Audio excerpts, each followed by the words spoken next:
This is Caleb Knott from San Antonio, Texas. I'm always encouraged and challenged by the true stories on the Compelled podcast.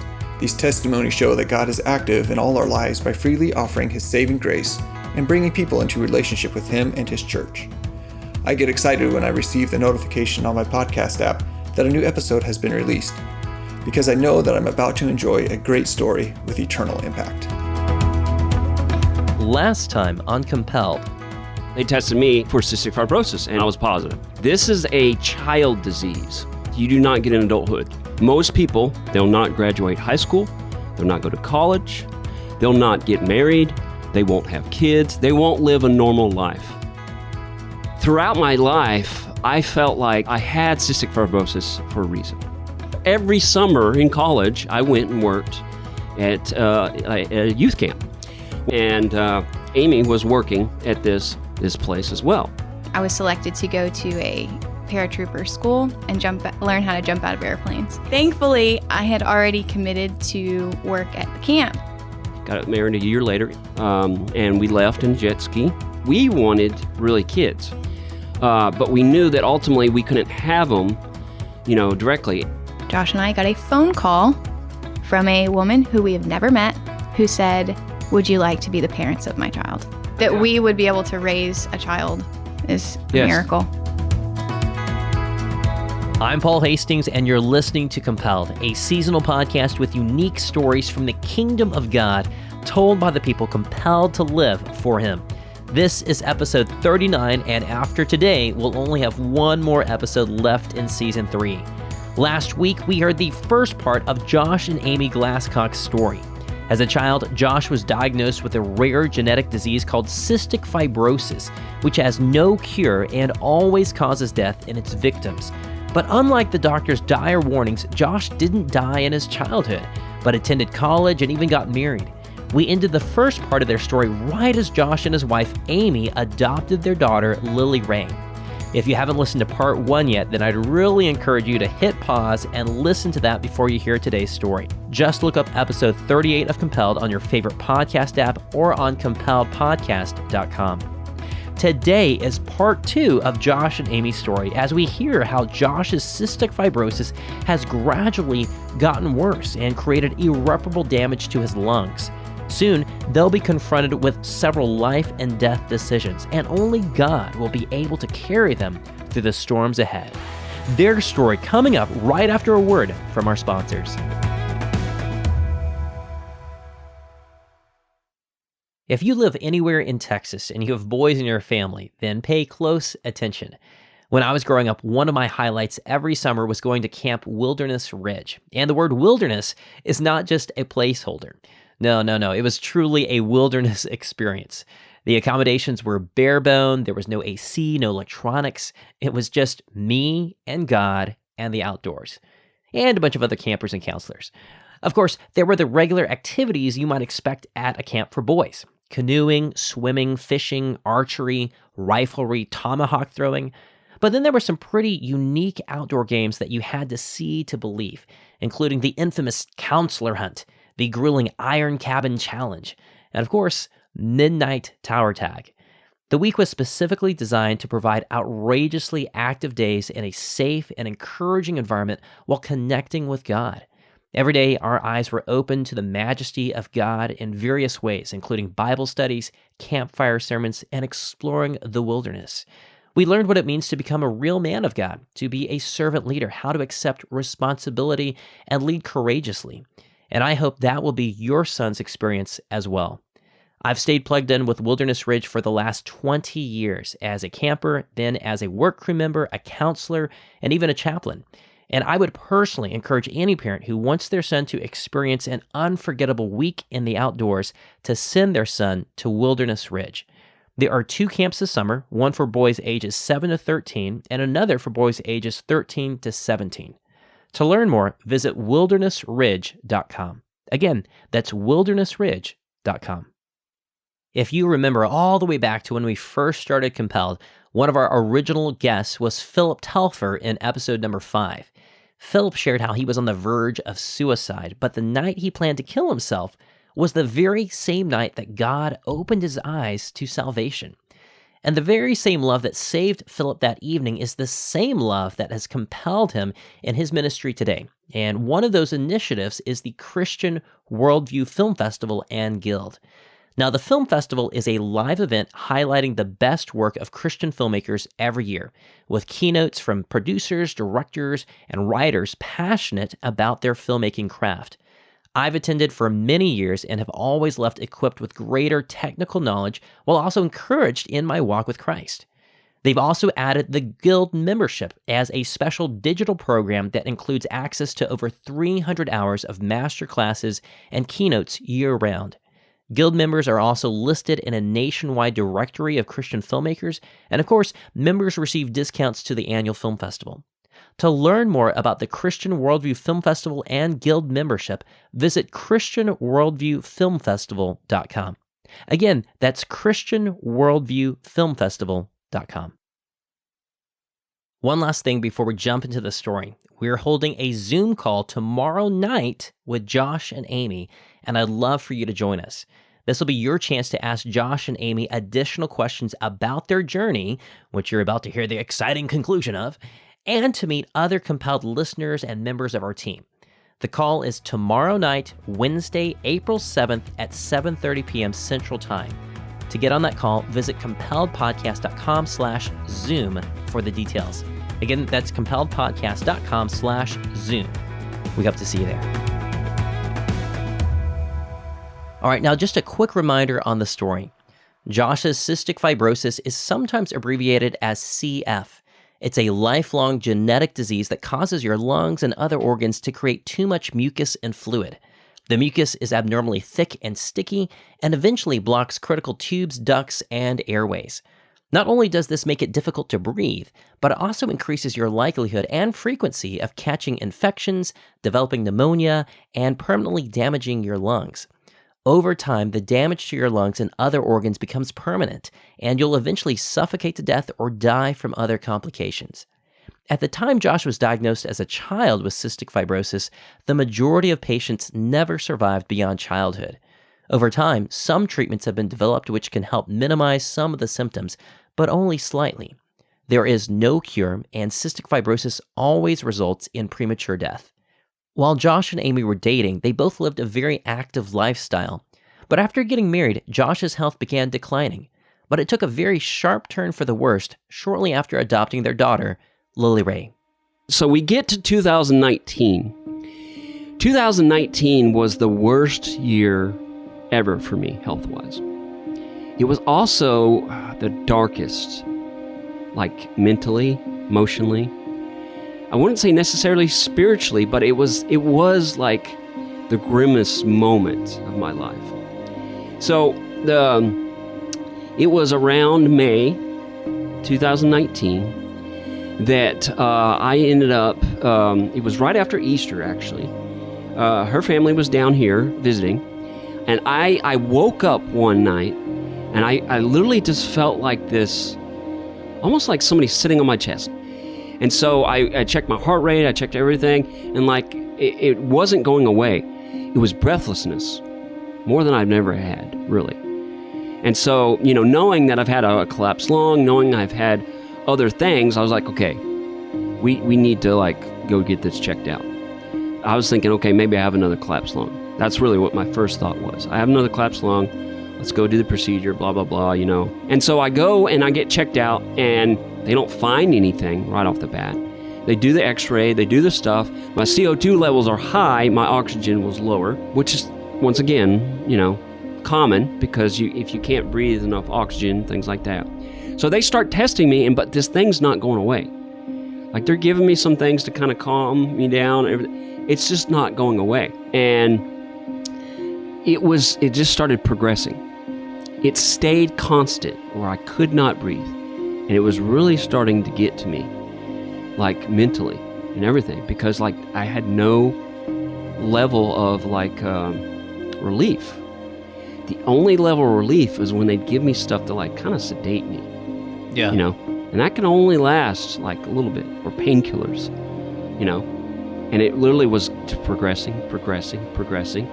They found that I had infections, as normal. But it was really just escalating. But you said it was a sensation of suffocation. Like Yes. I'm breathing, but nothing's happening. Yes. Like, and you called it fish out of water. Yeah, I felt like a fish out of water. Like it was a level that was, I felt like my mind was going, because I felt like I could not breathe at all. Like it was getting worse and worse. And then it escalated so bad one day that they had to like really sedate me. And this is all at the Austin hospital. That All you're the still hospital, Seton in Austin. And they literally were like... You had already for a couple of days been given morphine. Yes. And already there was some discussion about, with CFers, at this point, when you're feeling so breathless that you can't, nothing's helping you, only intense medication like morphine, Yes. or there were some other ones that were, and that's not even helping your situation. No. It's helping your mind to calm down, because if you're suffocating, your brain is freaking out because it's telling you to freak out because you're suffocating. Yeah. And it's just this cycle. So it's basically to convince your mind that nothing's happening, even though you're still suffocating. So already there had been discussion with like palliative care, in them saying, okay, well, if you're wanting to go palliative care, then we can help you and we can give you these medications. Yeah. But then the CF doctors are going, if you take those medications, you can't go transplant and you can't get better. Like, those things will help you to die better, but they're not going to make you better. An important concept to understand in this story is lung function. It's normally explained as a percentage of your breathing ability. A normal person like you or me could take a deep breath and be measured with a lung function of 100%. Patients with cystic fibrosis typically begin taking regular lung function tests at age 6 and continue to do so for the rest of their lives. By the time a CF patient's lung function reaches around 30%, doctors begin urging them to look into a lung transplant. But while modern medicine has made incredible advancements in surgery, lung transplants are still some of the most difficult and dangerous operations that exist. Unlike other transplants such as kidney or liver transplants, where the patient can live for the rest of their life with their new organ, lung transplant recipients typically only live for a handful of more years, at which point they either die or can try to receive another lung transplant. But again, the surgery is incredibly dangerous, and even more so for a CF patient. According to the Mayo Clinic, only half of lung transplant recipients are still alive after 5 years. And once that transplant happens, there's no going back. It's an hourglass with a limited amount of sand slowly running out of time. Literally what happened was all those morphine drugs, they decrease your lung function. Like, I needed it to breathe, felt like I needed to breathe, but it was making me worse. It literally hit me so bad that they literally had to rush me to what they call IMC, which is like immediate. So it's not, it's like in between ICU and a regular room.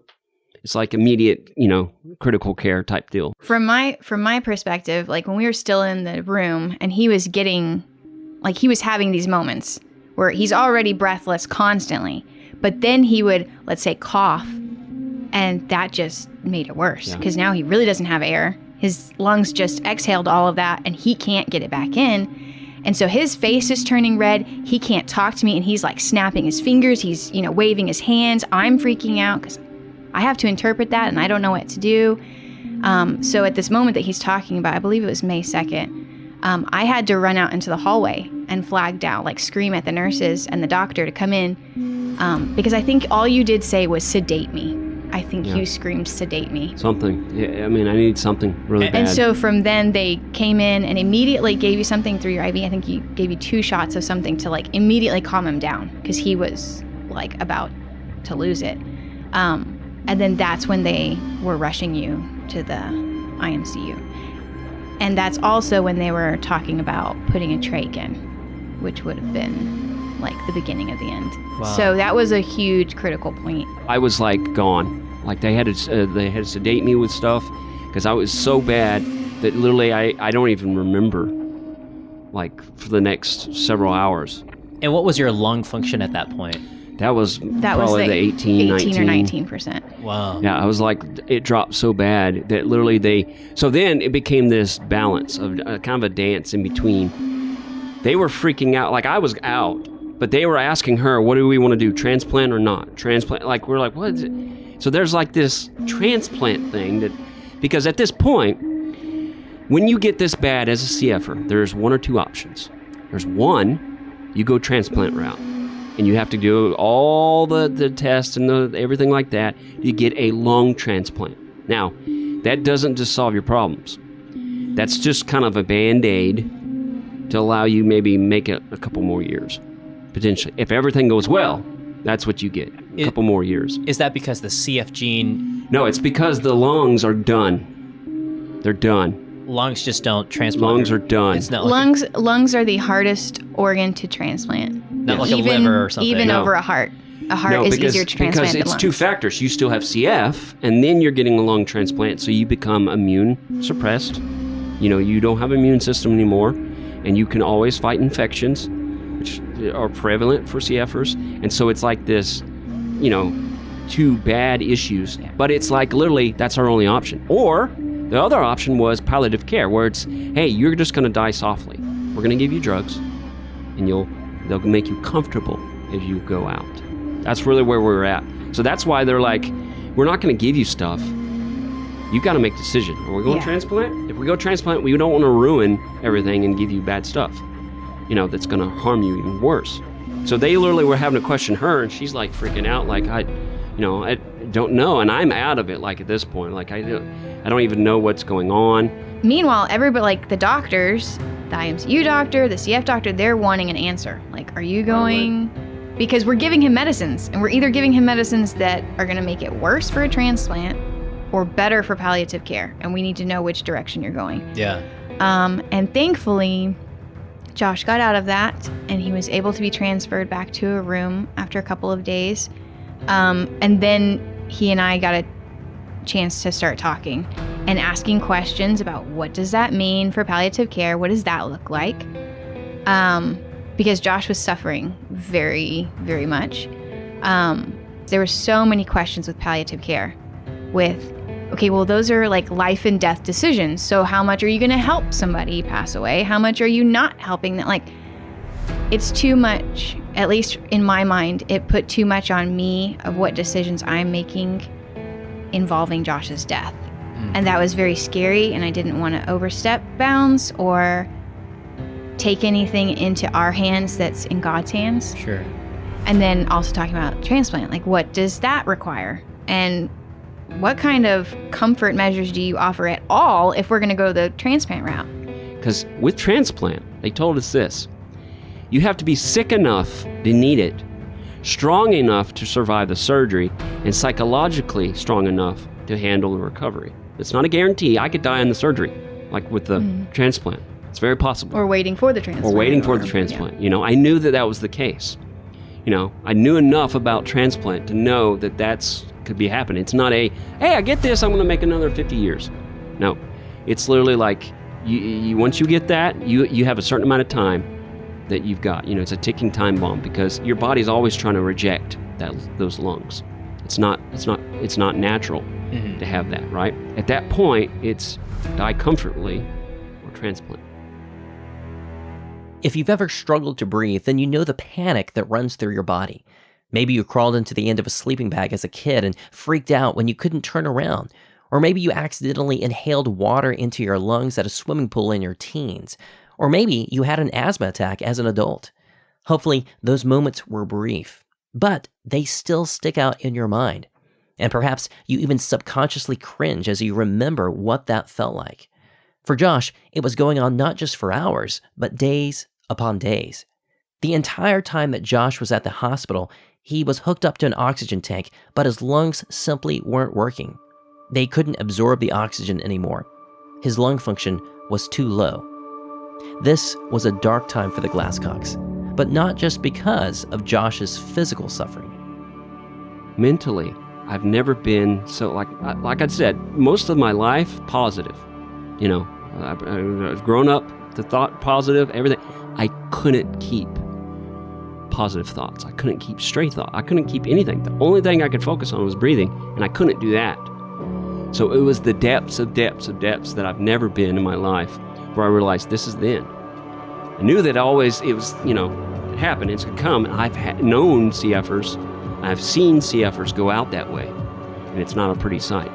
People that are normal, you become somebody that's like that because you can't breathe. So when you can't breathe and it's like that constant, I had a psychiatrist come and see me in my room. She started talking to me about, she was trying to teach me mindfulness and like breathing exercises to help the situation.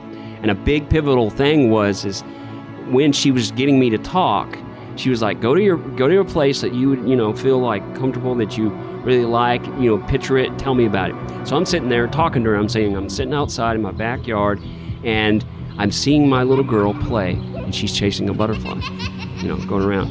And as soon as I say that, I start busting out crying because I start to think in my mind that I'm not going to be able to be around for her. And my goal, my dream was to walk her down the aisle. And I thought I might have an option if I do transplant of doing that. And so I've got to do what I can. I've got to go through it. And so we did. And we literally left from there and started going transplant route. They originally told us it was going to take 2 or 3 weeks to get it approved, through all the testing and everything. And I'm thinking in my mind, 2 or 3 weeks, I'm going to die. I was in that moment thinking... You're still in the hospital at this point. I'm still in the hospital, they're telling me that, and I'm like, I can't make it that far. Because at that point, it wasn't, I'm thinking what's going to happen tomorrow even. It was like, I can't make it next hour. Because I was such in a deep pit where I couldn't do anything. Because what I had to do is I had, for transplant, to get my body ready for the surgery. So I had to try to exercise, try to walk. I remember this one test where I'm on oxygen, full oxygen at this time, 24/7. Or there's one of this test where I have to do it without oxygen. She makes me lay on this table and she's pushing on me and doing different stuff and testing. I don't even remember what the actual test was, but I don't have oxygen on. I can't breathe. It was one of the hardest times there, of one of the hardest tests, where she's, putting her probes on me and doing different stuff. And I can't breathe. And so I was like, it was, and what was made it worse, she made me hold my breath at times. It was a test where I had to breathe all my air out and then have to breathe in and hold it. And I was like, it was literally I was just praying that whole time, Lord, let me get through this because I cannot, do that. And so finally I was able to get through, but it was a very hard road going transplant because all the testing. And then here's the deal. It was not a guarantee you get approved. This 2 to 3 week thing that they told us in the hospital, we can boom, boom, boom, get you through on the transplant list. 2 to 3 weeks. We can get all these tests. It took 2 to 3 months. During this entire time, Josh and Amy's daughter, Lily Ray, was 2 years old and was frequently cared for by family and friends. Josh and Amy were constantly driving back and forth between their home in Burnet, Texas, and the hospital in San Antonio, which is 2 hours away. Josh was also wheelchair-bound at this point and could no longer take care of many of his daily necessities. And for Amy, the intensive care was both physically demanding and emotionally exhausting. The Glasscocks had reached their limit. Every basic function was I had to rely on my wife. I was very blessed to be able to have my wife be able to be there for her because she had to do everything. I couldn't do anything. I couldn't keep straight, regular thoughts. I couldn't do anything. And so it was this mixed emotions of all right, we go in transplant route, but we don't even know if that's a guarantee. And I can't take anything to help me. So it was that balance of I know that these drugs can help, but they make it worse, and I can't get approved if I take it. And so it was are we getting this, or are we getting approved, or are we not getting approved? And so finally we do get approved after all of this type deal. And so now we're on the list. Now it's the waiting game. So what does that mean to be on the list? Okay, so being on the list, you're given a number, you're rated. And based on your number, which there's a committee that has to pick you of doctors, and they assign you a number based off of your lung function, your urgency, basically how bad you are. So if you're number 1, you're going to be the first one to get picked. You're going to be the first one to get called. But it doesn't really work that way, because with transplant, everything is based off the donor. Like, you can be like, worst case scenario, Josh is number 1, but the donor that just died, his lungs don't fit him, or he's not the right blood type. Or he's got a history of something that Josh would react to. It literally has to be a perfect fit, because if it's not, you won't make it very far. Yeah. You won't make it. You'll die. Yeah. So it's really, literally like you have to find the same blood type, the same size, the same like structure. I mean, there's like multiple calculations and everything, and you get entered on this list. And so now, as soon as you got on the list, you're waiting, but you're in line. Yeah. Okay. So there could be people ahead of you or not, for your lung.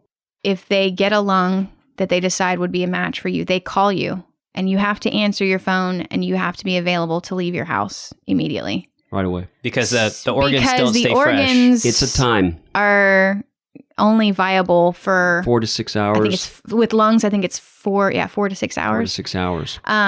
So yeah, you have a very precious window, and we have a 2-hour drive to San Antonio. Yeah. Wow. So yeah, a lot has to go into that. So we had bags packed. Yep. We had emergency phone numbers, like who would watch Lily. We wanted Lily to go with us because we figured we'd be saying goodbye to Josh, and she needs to be there. Even if it's chaotic, like, she's got to be there so that Josh can say goodbye.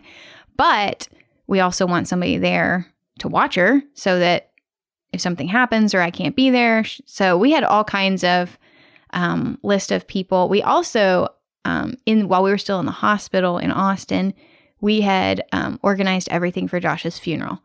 So we had already, we had gone to the funeral home, we had made arrangements, and we had talked to people. We had written out like what we wanted and talked to people about. So we had planned for pretty much any case scenario. Whether Josh were to die, we wanted everything to be prepared for that so that it wouldn't be stressful on me. And then we had stuff for transplant as well. But we got a call September. On September 17th, we got a call. The call. It says, we got lungs for you. Do you want them? I was like, yeah. So, because you can actually say no. You can say no. If like there's some issue, but they've trained you to literally go, hey.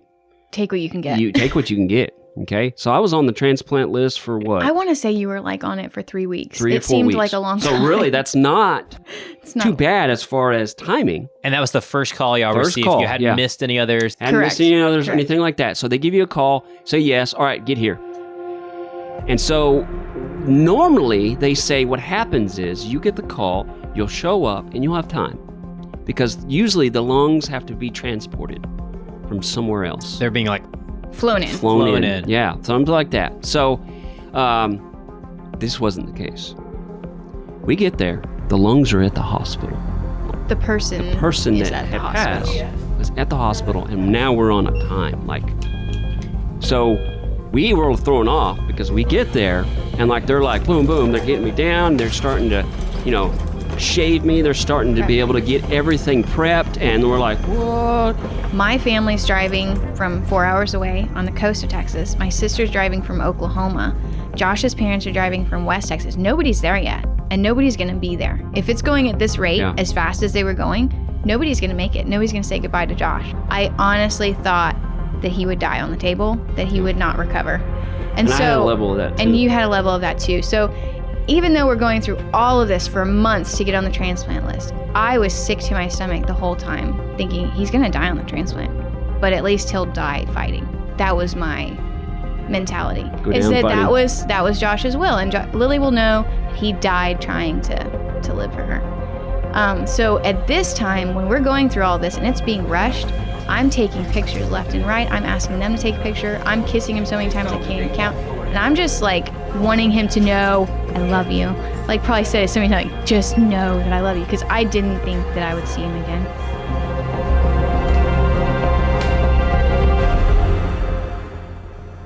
literally, I'm thinking in my mind, okay, great. This is where I'm at. I'm either literally going to wake up in heaven, or it's going to be difficult, a recovery. And then literally it got all the way up to about 10 minutes before we go. And the doctor and surgeon comes out and says, the lungs are no good. Go home. Unbelievably, after months of preparation and receiving the life or death call that they were hoping and praying for and rushing to the hospital, the pair of donor lungs were defective. Surgical teams test donor lungs 3 times before transplant surgery. They have to move quickly and make fast decisions. And in this scenario, the lungs passed the first 2 tests. But then just moments before Josh's life-changing and potentially life-saving surgery, the lungs ruptured during the 3rd test. They were no good and would have killed Josh instantly when they tried resuscitating him from the surgery. Only by God's mercy did the surgical team discover this in time, with only minutes to spare. But while Josh and Amy were relieved to have that pressure temporarily removed, they also knew this meant that they were starting the emotional roller coaster all over again and waiting for that life-altering call to come at any moment. But while they waited, Josh's condition continued to worsen. Every day, he was having multiple respiratory attacks where he couldn't breathe. I remember a story. I was out here on the front porch, sitting there watching Lily Ray play in the pool. And my wife was there with her, and I get an attack. I'm already on my little oxygen machine, 5 liters. I have to go and get my big stationary machine and put it on 5 liters. So I'm maxed out on 2 cannulas, 2 nasal things. I'm literally trying to get as much oxygen I can. And so that was what was happening 4-5 times a day. A day. Yeah. Like I would literally get up I would say it was twice that. It got to a height where it was even more. But I literally just get up to go, to the restroom, and like I'm winded, I'm gone. So it was very hard to, during those moments. His lungs were so damaged and so frail that coughing would rupture a blood vessel. We were here, and Josh is in the room and coughs up blood and is like choking on it, like drowning in it.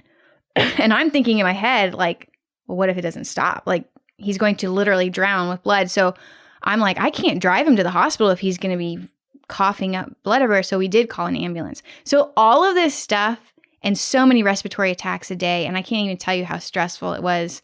Like, all of that's happening this whole time that we're waiting for a call. Yes.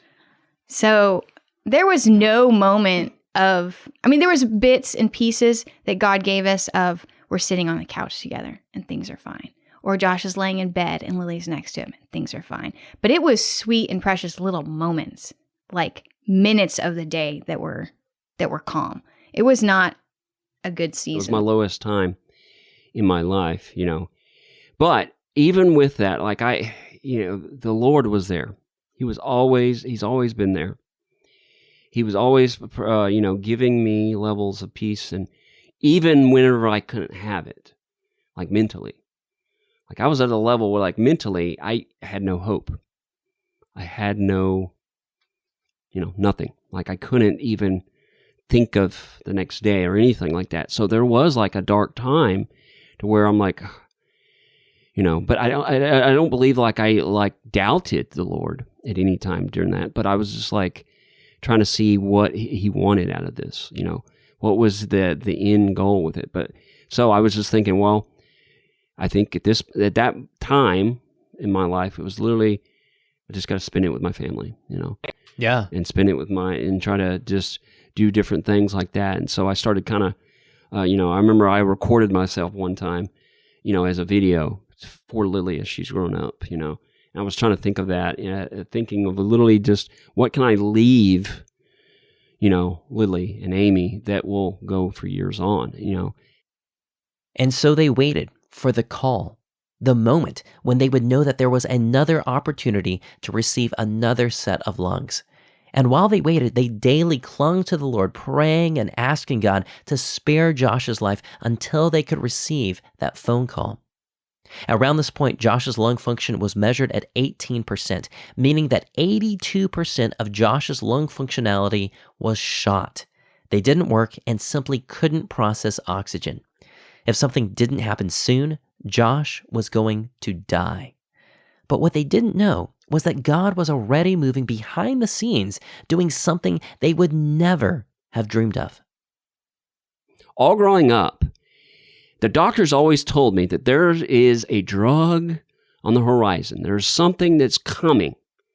If we can just hold your health, there's something coming. They get up to this point where they've got this new drug that's supposed to be helping a lot more of the mutations. The FDA has literally approved it for people that are really bad off to get this early access. Now, not all clinics went through the red tape to get that approval, but my clinic did. They're like, hey, so you want to try this drug? I'm like, thinking in my mind, yeah, that'd be great years ago when I had good health, but now, it's not going to do much. And so I was like, sure, yeah, go for it. And so what they did is they're like, okay, we'll let you know. Well, on my birthday, September 25th of last year, I get a call from my doctors, and they say, hey, we're going to get you the drug in a week. I was like, oh, great. Okay. Well, I'm still waiting on the transplant, not knowing when that's going to be the case. And on Amy's birthday, October 3rd, I get the drug. I take my first dose. And so what they told me is it normally takes 3 months or so to act. I'm thinking, well, I don't have 3 months because I'm on the transplant list. Whoop-de-doo. It's not going to do anything. There's not going to be a drug that's going to be able to impact some damage that I have. Because at that point, I still didn't have like that direct hope. Well, I'm on the drug for about a month, and I noticed something. Like for the first week, really, I noticed increased energy. Like I remember I was at the point where I can't do much. There was a little more energy, a little less attacks on the lung side. A month goes by, and a lot less attacks. And we're like, what?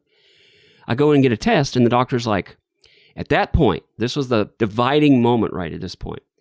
The doctor's like, at this point, remember, he told us there's only two places. There's either you go die home through palliative care or you have the transplant. The first time, he's like, you may want to think about trying this drug out for 3 months. Like putting yourself on hold the transplant. From the transplant. I'm like, what?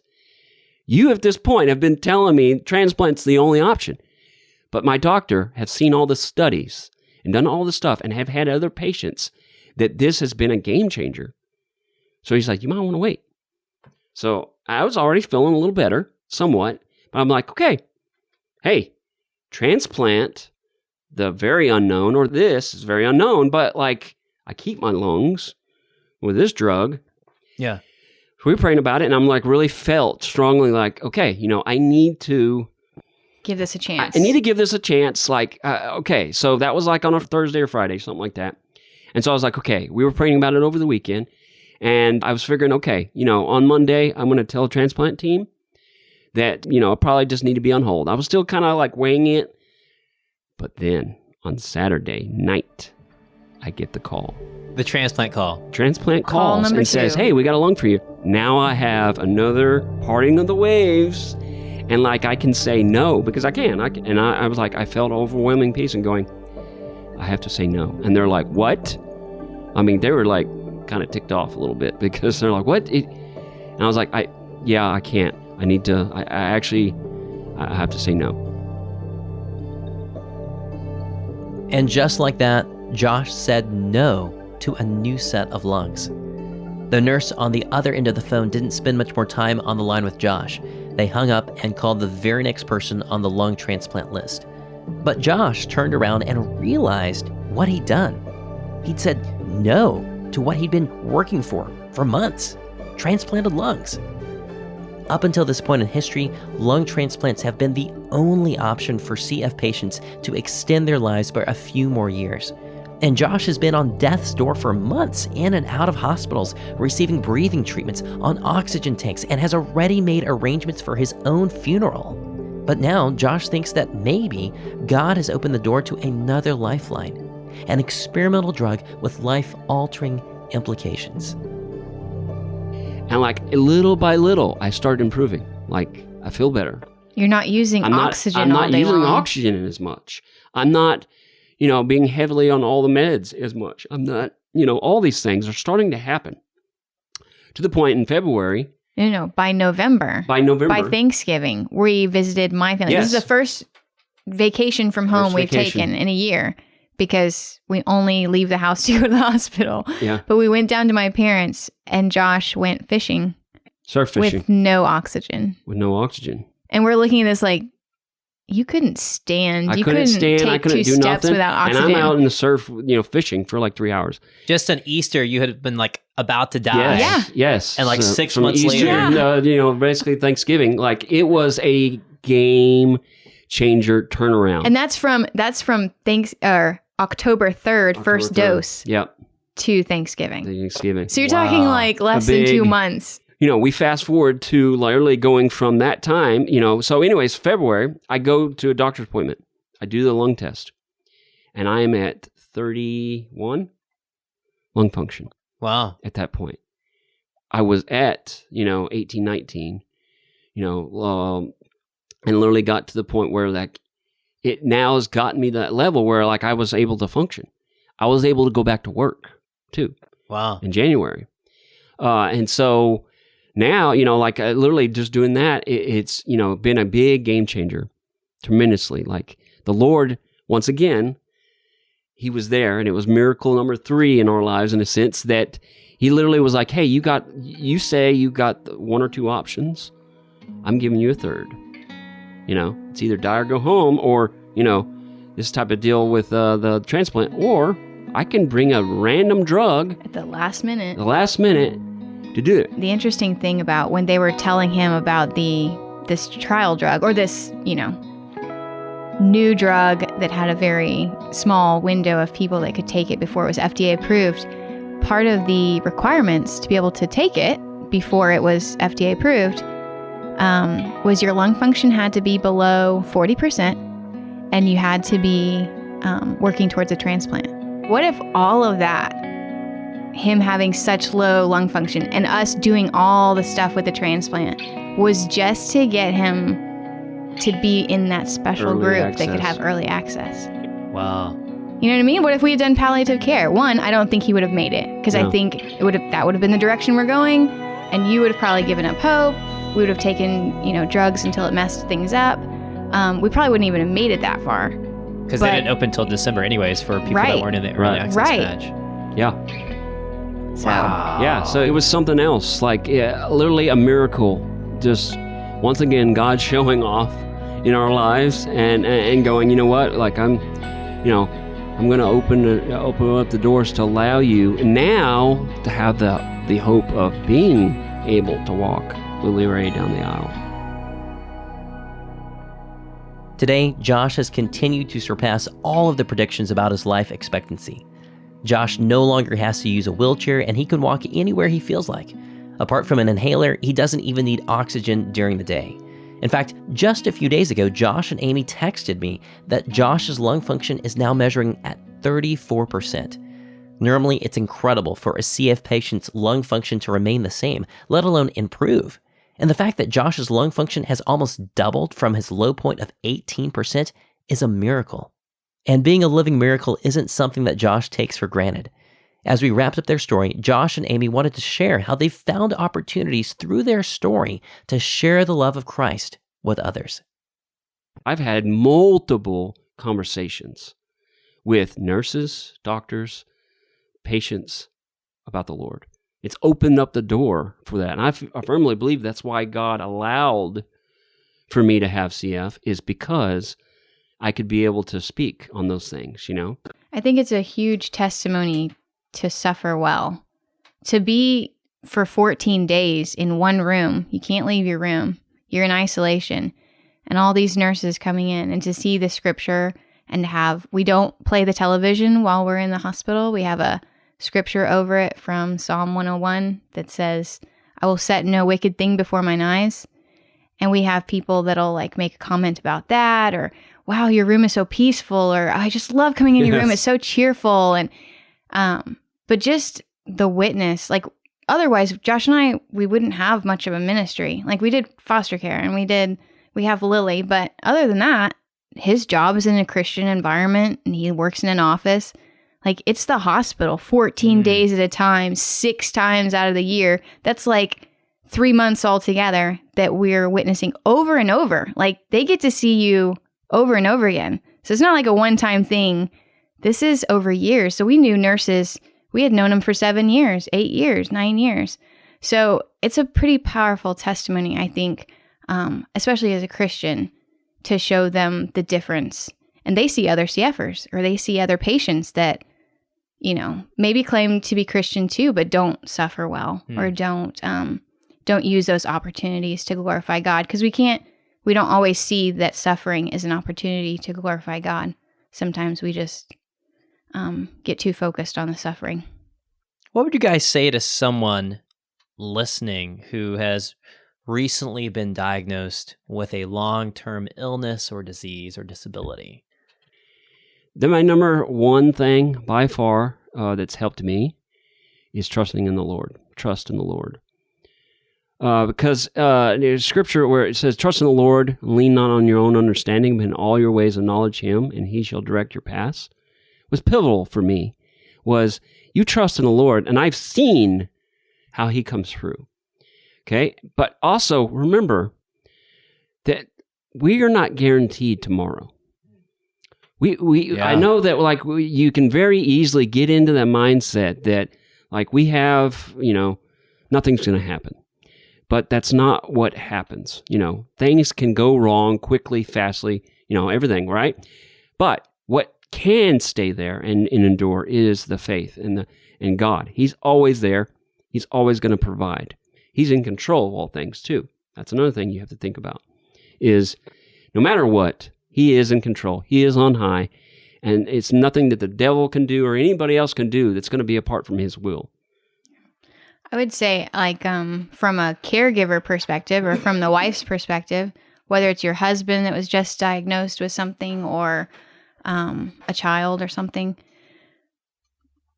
I think it's important to see a diagnosis like that, especially if it's one that's like a terminal diagnosis, or you have 7 months to live, or you have 2 months to live, or this is what looks so horrible. That is such a mercy from God that God just told you that. Because none of us, like, God knows the day. It's already been assigned in the book of life. Like, he knows when we're going to die. But we never know that.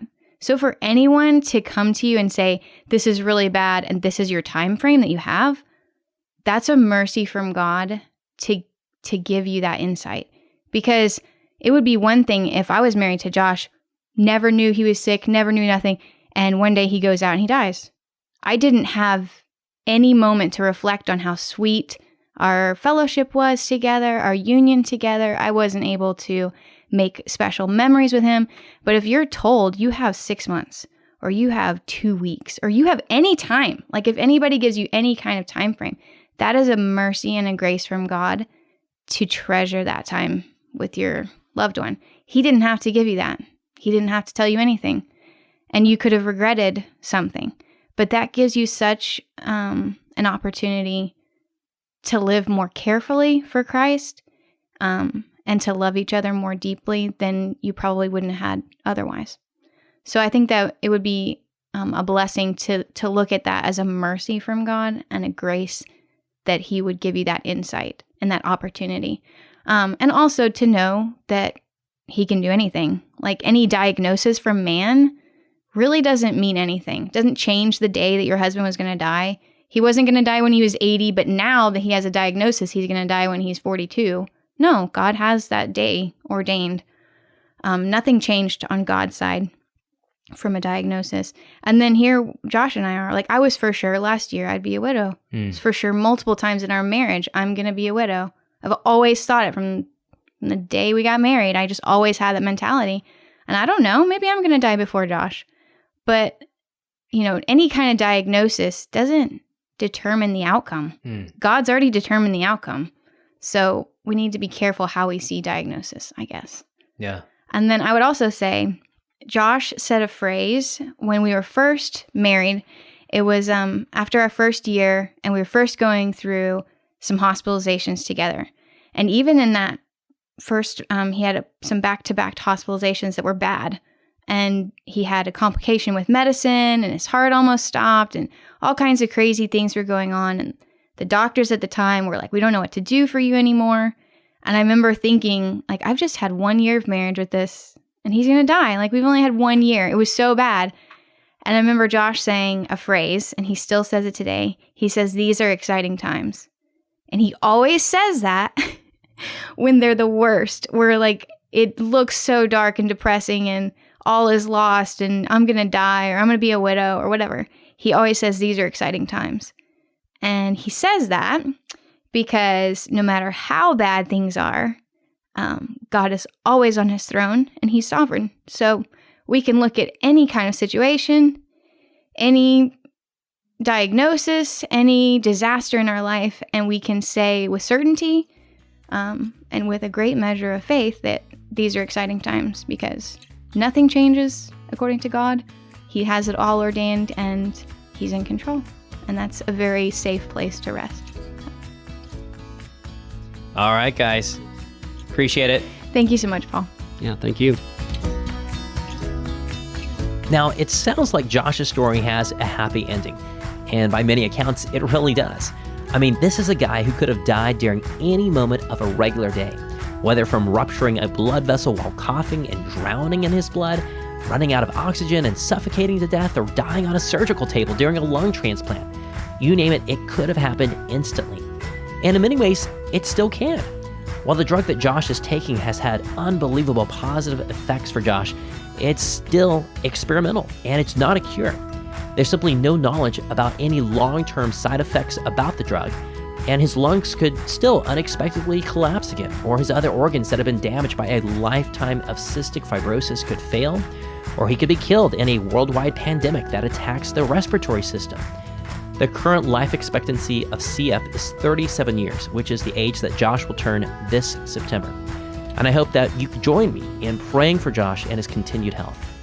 But in other ways, perhaps it's been a blessing. It's given Josh an incredible testimony to share with others. And it's also given him and Amy plenty of time to reflect on life and death.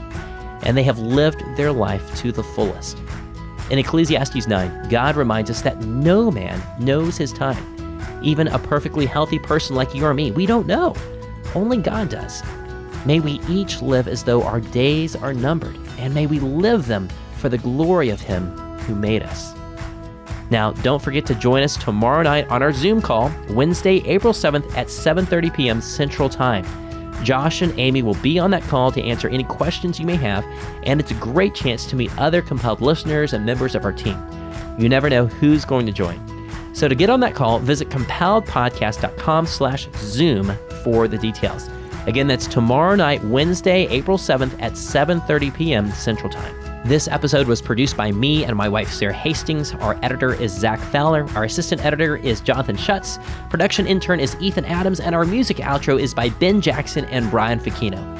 Next week, our guest will be Ken Freeman, who as a young boy was beaten, molested, and tortured as a child for years.